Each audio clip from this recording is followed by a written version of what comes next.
আসসালামু আলাইকুম, বিসমিল্লাহির রহমানির রহিম। রিস্টার মাদারীপুর এটি একটি স্বেচ্ছাসেবী সামাজিক সংগঠন, যার মাধ্যমে মাদারীপুরে গত শুক্রবার হয়ে গেল এক ম্যারাথন দৌড় প্রতিযোগিতা। অর্থাৎ নতুন প্রজন্মকে মাদকের হাত থেকে রক্ষা করতে সুস্থ সবল মনোবল নিয়ে গড়ে তোলার জন্য রিস্টার মাদারীপুর এই ম্যারাথন আয়োজন করে থাকে। রিস্টার মাদারীপুরের এই ম্যারাথন আয়োজন ছিল সর্বপ্রথম একটি ম্যারাথন দৌড় তাদের এই সংগঠনের পক্ষ থেকে।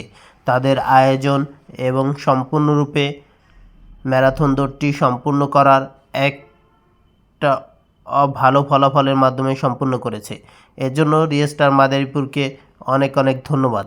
এতে ছোট বয়সী শিশু থেকে একেবারে বয়োবৃদ্ধ মানুষ পর্যন্ত স্বতঃস্ফূর্তভাবে অংশগ্রহণ করেছে।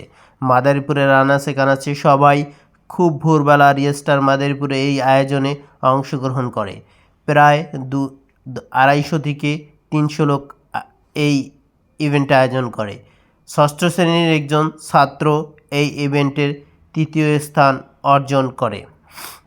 বলা বাহুল্য যে মাদারীপুরের অনেক ক্রীড়াবিদ রয়েছে যারা সুস্পষ্টভাবে এই রিস্টার মাদারীপুরে অনুষ্ঠানে অংশগ্রহণ করেছে।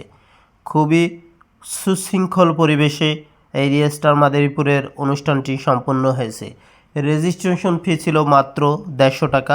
এর মধ্যে তারা 2টি খাবার পানি, 1টি ডিম, 2টি কলা এবং 2টি রুটি এবং আনলিমিটেড পানি সরবরাহ করেছেন। এবং বিজয়ীদের মাঝে প্রথম পুরস্কার 5,000 টাকা, দ্বিতীয় পুরস্কার 35,000 টাকা এবং তৃতীয় পুরস্কারও আকর্ষণীয় পুরস্কার ছিল। খুবই জাঁকজমকভাবে রিস্টার মাদারীপুর তাদের এই ম্যারাথন দৌড় প্রতিযোগিতা সম্পন্ন করেছে।